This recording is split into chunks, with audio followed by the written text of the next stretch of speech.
Homeseth is on the run right now for doing this shit. Like, this is literally what he's on the run for. And then Field McConnell is in jail for threatening this same woman.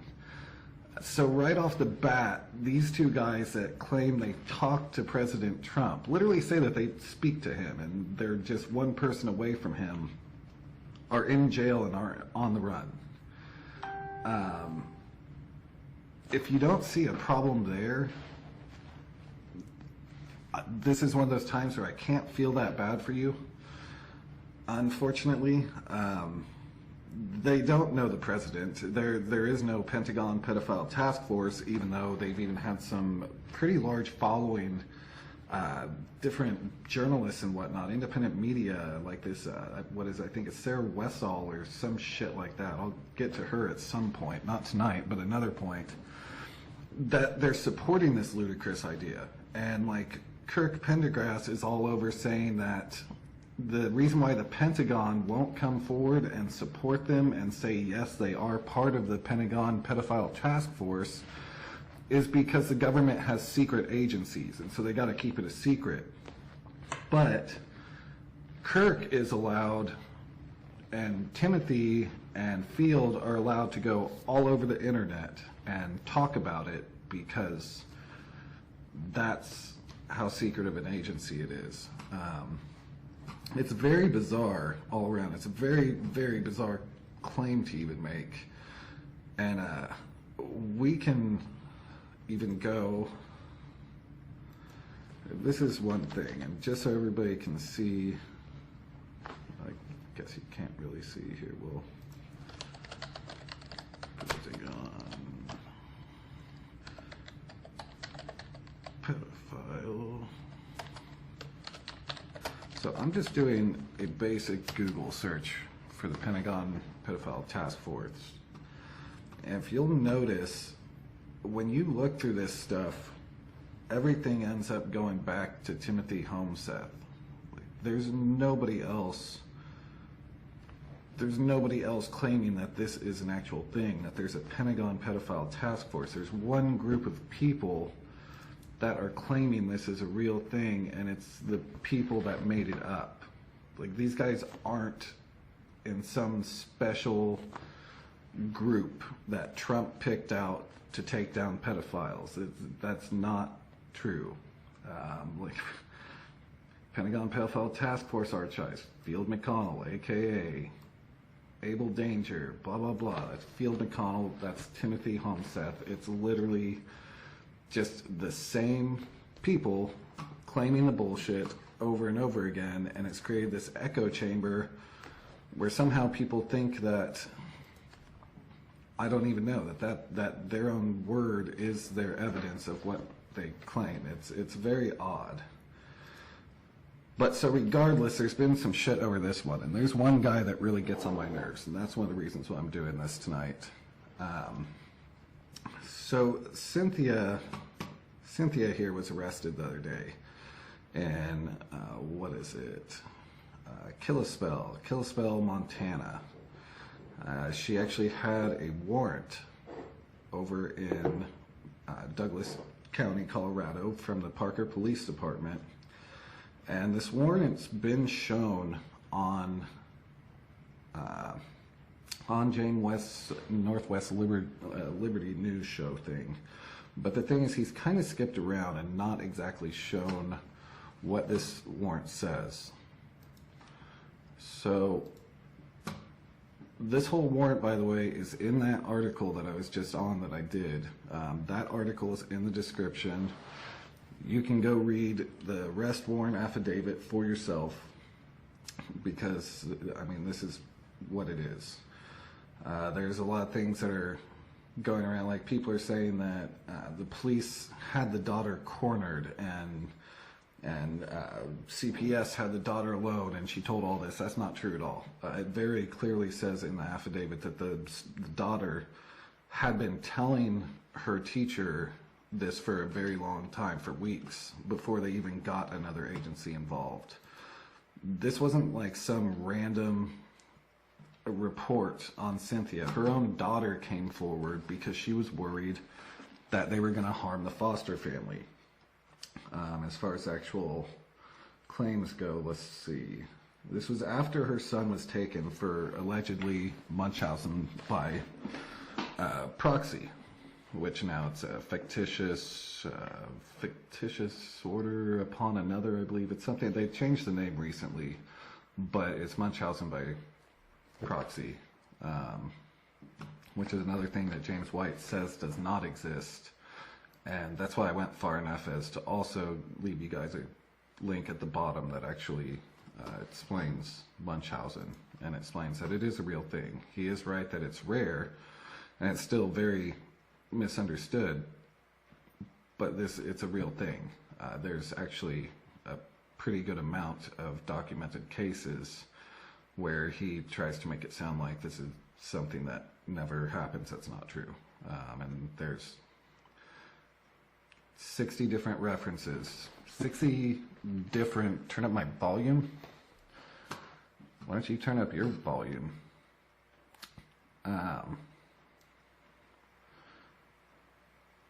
But yeah, so there's 60 different references there that are actually in the medical field. So I personally would trust their judgment a bit more than James White from Northwest Liberty News, but that's just me. So where were we there? Let's look at Cynthia's. So basically this is her talking to a different people, the caseworker than the detective. Her story never changed. It was actually noted that while talking to the counselor, while talking to the counselor, she noted that she had never changed her story over weeks of having these concerns. So yeah, we'll just start here. We'll go with daughter. Was still inside her counselor's office, seated on the floor sitting next to her. Her daughter said she did not know where to start and began noting that blank was blank. Since that time, Abcug had gone into some conspiracy theories and she was spiraling down it. Abcug began being abusive towards her daughter, and she was planning a raid wherein they intended to kidnap, and she intended to kidnap her son from her, or from his foster family. This is the child she was accused of Munchausen by proxy with. She stated that they did not know how they acquired the address to the foster family, nor did she know if they were going to hurt the family. Later inquired further about the raid. She said she did not know when it was planned to take place. And she didn't think Abcug knew either. She believed the raid was going to be done by a group of people belonging to the QAnon movement. She also claimed that her mother, she didn't believe that her mother actually knew the address. She said that they, quote unquote, they knew the address, which she was referring to people from this QAnon group. The daughter said that Cynthia hadn't been leaving the house really at all, except for to go to these QAnon meetings. So this, all around, this case is actually way more important than a lot of people realize. And just to kind of give you a quick lowdown on that, which actually somebody just said in the comments, and I was going to get to that. Back in May, the FBI actually labeled QAnon and a few other conspiracy groups as a possible domestic terror threat. So that kind of doubles over. Sovereign citizens have actually been on that list for a pretty long while, but QAnon, this was the first of its kind to do this sort of shit, and the Pizzagate and all that. And the reasons behind it is that there was a few incidents where people were deeply into these different conspiracies, and they just went too far with it, like Robert Bowers, who killed 11 people at the Tree of Life Synagogue in Pittsburgh, Pennsylvania. He showed a reposting of a cartoon depicting the Zionist occupation government conspiracy theory. There's a whole list. This is another article that's linked in the description. But so basically this case is a lot more important than people realize, and here's some of the reasons why the government actually listed QAnon and what they listed them under. The conspiracy theories referenced in the intelligence briefing have been placed into the categories anti-government, identity-based, and fringe political, since they assert secretive, malevolent acts either by as allegedly hostile and tyrannical federal government, by racial, religious, or social minority groups, or by political opponents. And then it gives a breakdown of each of the different meanings there of why QAnon is placed into these possible domestic terrorist areas. So again, this is very important. This is, I believe, one of the first cases where they are pulling in a conspiracy group from the internet, basically a QAnon or Pizzagate, any of those things. This is one of the first cases where that's actually being brought up in the actual accusations. So that is important to follow up that May 30th decision to list them as domestic terrorism groups. And another thing with that is it happened in May 30th, but word actually didn't get out about that until, let's see, August 1st. So it was months. And that was actually Yahoo News that obtained an FBI intelligence bulletin from May 30th. So that had been up there for a minute, and it kind of shows the government possibly taking a new change or a new approach with these different conspiracy groups and possibly starting to treat them a little bit more serious. And David, that's true. Not all Q groups are wackos. They really aren't. Don't get me wrong, there's a lot of crazy shit that goes on in a lot of the Q groups, but they're not all. And so that's where this definitely gets into a whole new area of kind of government surveillance, overstepping their boundaries, and all those sort of debatable issues that come with, obviously, a government that likes to cast out very big nets to catch a little fish. It's always been America's strategy when it comes to foreign or domestic, basically spying of any sort. They always just cast this huge net instead of this little net. So unfortunately, though, in the eyes of the federal government, that does change things for avid members of the QAnon movement and Pizzagate and all those different things. Now they can have that domestic terrorism brought in, which an FBI agent was there with the police when she was arrested. So that I don't think that's specifically because of the Q thing. I think that's kind of a mix of a few different reasons, especially since she was technically a fugitive. That's one thing that James White doesn't seem to understand, is that the warrant, they didn't have a warrant there when they arrested her, because the Kalispell police got a tip that she was there. They pulled her over, they arrested her, did it at gunpoint because it was she's a felon. She's a felon on the run. She's technically charged with conspiracy to commit kidnapping, which is a level 4 felony. So you can't run to another state and get pulled over by cops and not expect to have guns drawn on you. That doesn't work. Of course, Kalispell isn't going to have a warrant there on hand because it's not even the same state. They're going to have to get that warrant. That doesn't change the fact that this affidavit was filled out back in October, I believe. So even if they didn't have that paper warrant on their body yet because it's a different fucking state, that doesn't mean the warrant doesn't exist. She's still a wanted fugitive in Colorado. Like, that's pretty basic shit. I don't even know, but we'll watch one of his videos in just a little bit, just to kind of get his misrepresentation of this situation. Another thing, and this kind of sucks, this is why this live took a little bit longer to do, is that there was another channel that had been uploading videos from Field McConnell, which I'm sure this video will come back up. But Cynthia was actually on with Field McConnell on September 26th, I believe. That video is now no longer available because over on the page that was uploading it that's been shut down now. Well, that's exactly why it's not there, because it's been shut down. Let me see. I can tell you that it did exist, and it was shared out. Field McConnell, Cynthia, Abcug, Sphincter Boy's mom, because Field McConnell apparently called Cynthia's son that was in foster care. He referred to him as Sphincter Boy, and I'm not sure if that has to do with the fact that Cynthia claimed that he was molested in foster care or what.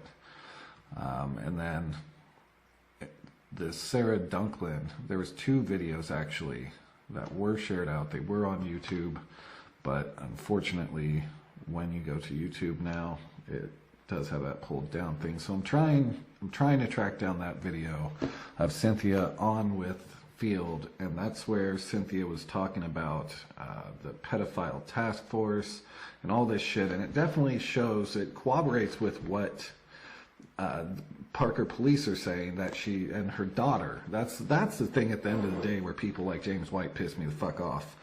They're sitting there trying to call out the government when this is the daughter that made the claims, and the daughter even said that Cynthia was becoming abusive with her. So they're literally ignoring the actual victim of the situation to be able to push their own fucking narrative, to be able to impress whatever crowd they want. And that's the horse shit part. If you guys think that I like to piss off all these little fucking lunatics 24/7 and have them come bitching at me and saying all these crazy things about me, you're partially right, because I do find it entertaining. Most people wouldn't.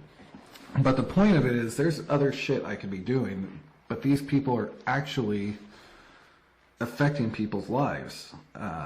You know, like these guys were getting ready to go do an armed kidnapping. Now, unfortunately, at the same time, and I'm guessing this is because Field is currently in jail and they probably don't want him to get any more charges, they have really cleaned up Field McConnell's YouTube channel. So not only did they have it reported on the other channel, they also took it off of his actual channel. But, you know, it's getting to that point where I'm sure when I spoke to the detectives about the Cynthia case, they were very aware of the James White Northwest Liberty News videos. I'm pretty sure they were aware of just about all the videos. So I'm sure that they are quite aware that Cynthia had been around with Field McConnell. And then another thing, in the affidavit, it speaks about a Ryan.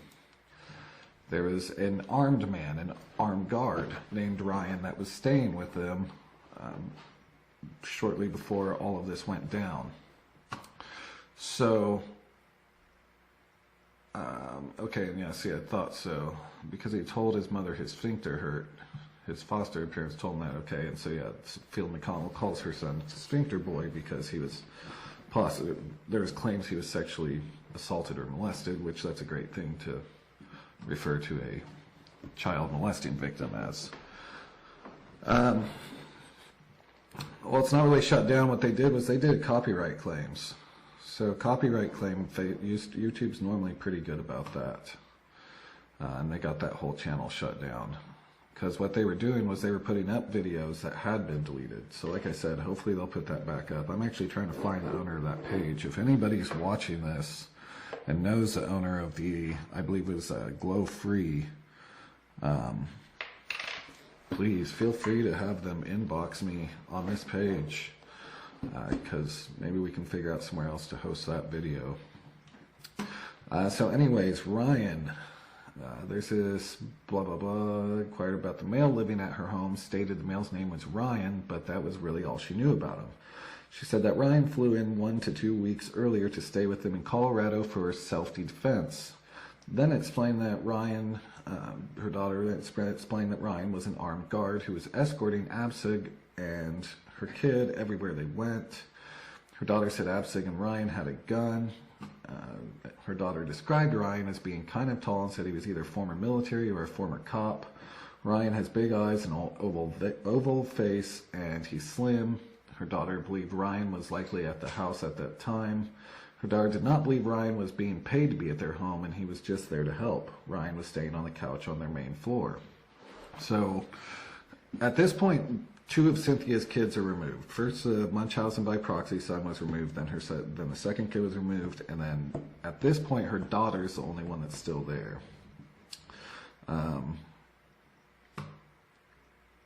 Let's see. She then told caseworker Godzilla that the conspiracy theory group Abcug was involved with was QAnon, and that the only time Abcug really left the house was when she had meetings with the QAnon people. When asked more about the gun, she said Abcug's handgun was small. She believed Ryan also had a gun, but admittedly had not seen it. Abcug told that Ryan was a sniper. Now, one of the funny things is it actually looks like the guy, which he was in these videos that were taken down last night. So again, if anybody knows I think it was Glow Free, if anybody knows that channel owner, tell them to message me.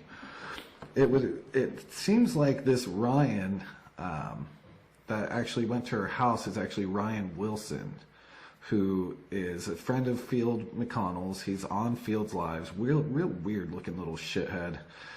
And it seems like he went there, and Field had even said that he sent someone out there with his gun in his car. And he said that on a live, one of those lives that was removed. Again, Field McConnell's the guy that's currently in jail for threatening an attorney in Florida for something she had absolutely nothing to do with, but he just went off the word of his buddy, Timothy Homeseth, who is actually on the run for doing this, and all of them are getting legal advice from Kirk Pendergrass, and all of them claim that they're friends with President Trump. If this is not fucking crazy to you, I wake the fuck up. This is nuts. Now, Cynthia, though, this is what Cynthia was believing in those months leading up to her arrest now, and I mean even up to this point where they finally stepped in and took her daughter. I don't know if there's a whole bunch more in the affidavit that's out. I mean, really, it's just kind of repeating the same thing. She did feel scared, anxious, and confused, and she was worried that Abcug would discover that she was the person who provided this information. She told Officer Cunningham that she has discussed these concerns with over the past several weeks, and her story has not changed over weeks, and it had progressively worsened. She did not believe her daughter disclosed for any retaliatory reasons, noting she never made any prior statements about Abcug going after her son. Amanda said that usually her daughter protected Abcug. So it's literally like her daughter normally, that's what it's saying here is not only did her story not change, her daughter's story not only did it not change, and not only was she telling it for weeks, she normally defended her mom. So this is a real weird change for her to all of a sudden go this direction and start saying, well, you know, actually my mom's doing this. Parker Police Detective Beverly Wilson was notified of this investigation and assigned to follow up. I was previously aware of Abcug as she was suspected of fictitious disorder imposed on another and medical child abuse, which again, fictitious disorder imposed on another, that's Munchausen by proxy. That's what it's called to now. Munchausen by proxy is the old name.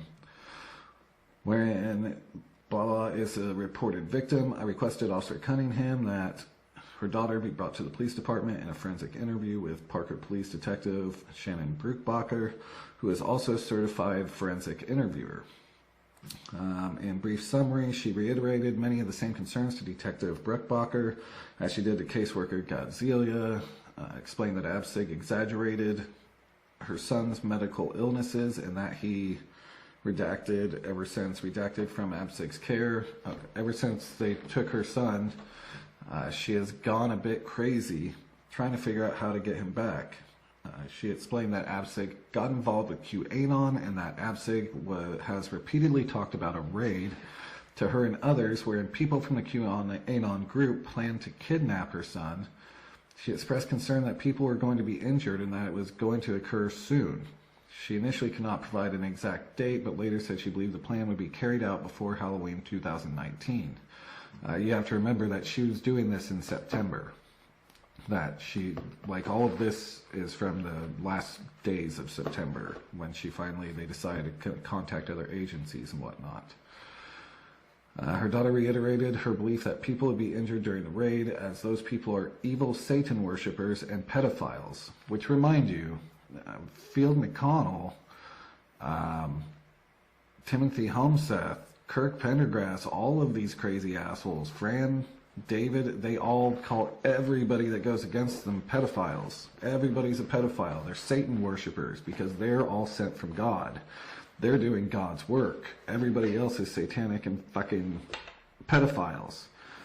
Like, this is not correct. But it also gives a look at her getting into these conspiracy theories. Now, one thing with these conspiracy theories and the Munchausen by proxy claim is you don't just jump into this kind of belief. I have seen a lot of families have their children taken. I've had one family who had 9 children taken at the same time. Didn't even see them for 2 or 3 years, and they got their kids back. It took I think a total of 4 years. That's Jamie Williams. That's here in Kansas. She didn't start believing all these crazy ass conspiracies. So there's a lot of people say that losing the 2 kids is more than enough to make anybody just start believing that the world's ran by satanic pedophiles and to put together a plan to kidnap your child from foster care with some crazy asshole from the internet who doesn't understand fuck all. That is not a normal response at all. It's not even close to a normal response to trying to get your children back. And it shows that there's a good chance that there is there's some sort of mental illness going on before the children were removed. Now, one thing that's also interesting with Cynthia, especially on the Munchausen by proxy argument, this article is from the Sun Sentinel. It regards, I believe, when she was living in Broward County, Florida. This is from 2004. Cynthia Rogero Abcug didn't know what to do. She was pregnant and thought her baby would be born deformed. She was sitting at a stoplight one day and when a thought occurred to her, look to your left. She did and saw a sign for David-based Hope Pregnancy Centers. I was on the brink and I knew needed help. Hope saved my life, she said. She credits Diane Novak, director of Hope Pregnancy, for helping her. She helped me with baby care and counseling, she said. I just did not know what to do at this time. Now Rogero Abcug has a healthy 5-month-old daughter, Hannah, her 3rd child. She lives in Coral Springs and is close to earning a degree at the Florida Atlantic University. So this is not... This is not normal. So if you don't understand the whole Munchausen by proxy, what it is that it's most commonly apparent with the child. Sometimes it's apparent with a relative with an elderly person, special needs. It doesn't just have to be apparent with the child, but most of the time it's apparent with a child. And basically, people will start getting this person sick so that they can get the sympathy and do crowdfunding and look at me, this is everything we're going through. And so it's very strange, and it also kind of teeters on the edge where some people aren't even sure if somebody that's doing or actively doing Munchausen even realizes that they're doing any sort of Munchausen type thing. So it's weird, but this article I think says a lot, because this is back in 2004, and you're talking about a woman that just broke down into tears at a stoplight because she randomly thought that the child she was carrying was going to be deformed. Kind of an odd thought process there. And so it kind of shows that maybe, again, they start creating these symptoms in these kids, and a lot of the times they'll look up very rare diseases, so it's harder to actually sorry, I didn't even see what was going on in there, or over in the comments. One of those made me laugh. It's harder though. Where was I even going with that? I need to just ignore the comment section for a minute.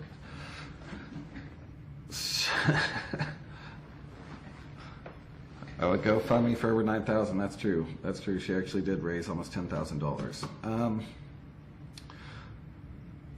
But no, like, okay, so here's a nice example of this would actually be a Munchausen by proxy case, actually. Tiffany Alberts. Tiffany Alberts was just sentenced, even though her crime actually occurred in September 2016. Now, Tiffany here was actually injecting her son's IV bag with poop, with his own poop. She did it for, I believe it was approximately 3 days before she was arrested. She was actually caught on surveillance. Her reasoning for doing it was that she wanted, so her son was going through leukemia, her teenage son, and she said that she was injecting feces into his IV bag because she wanted him to get better treatment. She thought by giving him these symptoms, he'd get moved to a better floor, and therefore he would get better treatment. So that's the thing with Munchausen. They see it as a good thing. They think that they're trying to help, even though they're the ones creating the illness in the child. And again, another one, before we go towards James White and his latest live on this, Melissa Deagle, she's been one that we followed for a minute. Melissa Deagle is another case where they're claiming Munchausen by proxy, and her 2 daughters are the victims. And with Melissa Deagle, a lot of people that want her to be innocent are ignoring the fact that the only 2 victims listed in the court documents, in the current paperwork, she hasn't gone to court yet, it hasn't started, but currently the only victims are her 2 daughters. And so state is going to have to provide evidence that these 2 girls, years later, still do not require feeding tubes and do not need wheelchairs, because Melissa had them in wheelchairs and had feeding tubes in them. So this is not, it's not like the state can just fake that these kids are able to walk or that they're able to eat. They're going to have to prove that in court for their charges to stick, that these kids were never sick and didn't need any of this years afterwards. There's no faking that shit. It's not anything to fake. You can't. You literally can't. It's not like they're going to take out a feeding tube right before a court and have the girls go in and say, oh, we're totally fine without feeding tube, and then go back in and get their tube put back. It doesn't make any sense. But her daughters are the victims, plus they have super rare diseases. No, see, that's part of Munchausen by proxy. They pick these super rare diseases that people don't know much about, and then they mimic those symptoms. With Melissa Deagle, on my original article back for the Daily Haze, the thing that they're blaming this on, because they've said forever they were taken for this medical experimentation, this drug trial bullshit that was happening paired up with the Arizona Children's Hospital. Not true. Like that study, I talked to the people leading that study. First off, there is no arrangement with the Phoenix Children's Hospital. Not happening. They don't have any sort of arrangement with an Arizona hospital. They haven't even started the study because they don't have the people. So this whole claim that her kids were kidnapped to be put into the study, and this is a claim that Melissa herself and her supporters blamed this study, the group, the research company responsible for this study, they blamed it in specific. And I'm telling you right now, speaking to the people running it, and these are government funded studies, all of their shit is out there. She is lying. Yes, and that's the thing, again. She said that her children had this crazy rare disease, and then what she's accused of is causing constipation and other things in them, requesting constipation medicine, giving her foods, or giving the kids foods that constipate them, and creating these physical symptoms that were based off these two incredibly rare diseases, which again, that's completely textbook of how these Munchausen cases work. They don't pick some sort of disease that everybody knows about because it's going to be easy for them to get caught. They need things that are barely researched and very questionable. And again, why are they saying they were taken for this study when the study hasn't even started? It doesn't make sense. It doesn't, like, that argument is completely dead in the water if you just go look at the facts of the study and the fact that it has not started. So that's why are they even lying about the reason for removing the child or children if that's all on the up and up.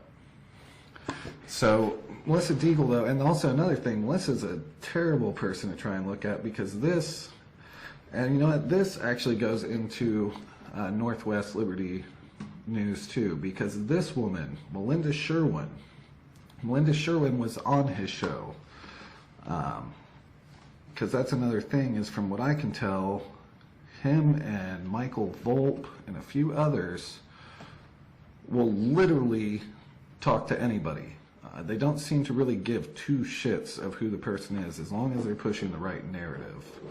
And so Melinda Sherwin was actually on there about Melissa Deagle. Now, here's the thing with Melissa Deagle's case, and this is somebody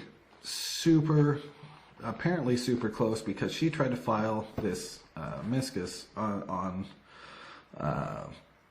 behalf of Melissa in Maricopa County. So let's just go into what is it, Melinda? Let's look at a little bit of what Melinda has to say. How far are we? We'll go here. Now Melissa is in jail, and her own lawyer does not understand how she can possibly be guilty of these crimes. The county attorney, Tracy Gleason, has provided no evidence against Melissa. To us, the reason is obvious. There is no evidence, because Melissa has committed no crimes. The only crimes committed have been by DCT and other members of the Secret Handshake Club. Members of the Secret Handshake Club usually have a suitcase full of money in their car, and nobody knows where it came from. To keep getting the money, the Secret Handshake Club must stay secret. Therefore, Melissa must die. This woman turned this into court, and she's claiming Melissa Deagle must be killed in jail in order to keep the Secret Handshake Club anonymous, because shooting her on the fucking side of the street by the government with gang shootings and all the shootings that happen and go unsolved every day, if this is some top level plan, the best way for them to kill Melissa Deagle is to put her in the court system and then kill her in jail, is a brilliant theory, because Melissa Deagle, who did not have any sort of solid following whatsoever on social media, was completely going to take down the entire satanic pedophile cabal, which makes perfect fucking sense. She cannot go to trial in a criminal court where they actually look at evidence. The Department of Child Trafficking, DCT, which that's what they're calling CPS, has almost succeeded. Melissa is a middle-aged woman with a heart condition and asthma. She has regularly been denied her heart medication and is being kept in a very cold and filthy cell, which aggravates her asthma, for which she has also been denied treatment. For 8 days, Melissa has excruciating abdominal pain and was given aspirin. Finally, the pain became unbearable, and she thought perhaps a cyst had burst. The jail medical attendant had no idea what to do and was confirmed not to be a gynecologist. No shit. Wherefore, the friend of the court respectfully petitions that the court immediately order the sheriff's office to call 911 and have Melissa immediately transported to Maricopa County Medical Center on 24th Street. I mean, this is ridiculous. this was literally claiming she's going to be killed because of the secret handshake club. And these are the people that are all kind of intertwined together and whatnot. It's, again, it's fucking ridiculous, but people are gullible, and that's the thing, man. People in these situations, people in CPS situations, especially, they're gullible. Most of the time, they don't have the funds to hire proper legal representation. A lot of the times, which, and I'm sorry to say it, but this is one of the reasons why I started steering away from CPS cases, is that there are a lot more guilty parents than people want to claim. Right there, Melinda Sherwin wrote that. I guess she's a family advocate out of somewhere. I think out of Arizona, actually. But yeah, one of the big reasons why I started shying away from CPS cases is the fact that a lot of the cases are fucked up. And a lot of the cases, the parents fucked up. And it's the same as being in prison, man. Everybody's innocent. Everybody just claims they're innocent no matter what. One of the big things that they've been arguing with this Cynthia case is that she failed a drug test for marijuana, so then she went and took a drug test to show that marijuana wasn't in her system, which is one of the most ridiculous things I've ever heard to even try and use as evidence. I know people on probation that clear their piss 3 hours before going and taking a UA. That means nothing. The fact that she was able to pee clean literally means nothing. Not a good example that she's innocent whatsoever. You can get fake pee and literally just go fake your test right there. I mean, that's a terrible example of trying to display any kind of innocence. And as far as this goes, you know what, let's watch James's latest live. So again, this is Northwest Liberty News. I decided to play this. He's played a few videos while Cynthia was in jail. She was calling him and he was talking to her while she was in jail. He actually ended up bailing her out of jail because yesterday the judge lowered the bond amount from $250,000 to $50,000, which James has interpreted it as he did that because the case is so weak and the arrest affidavit is so weak, which is 100% not correct.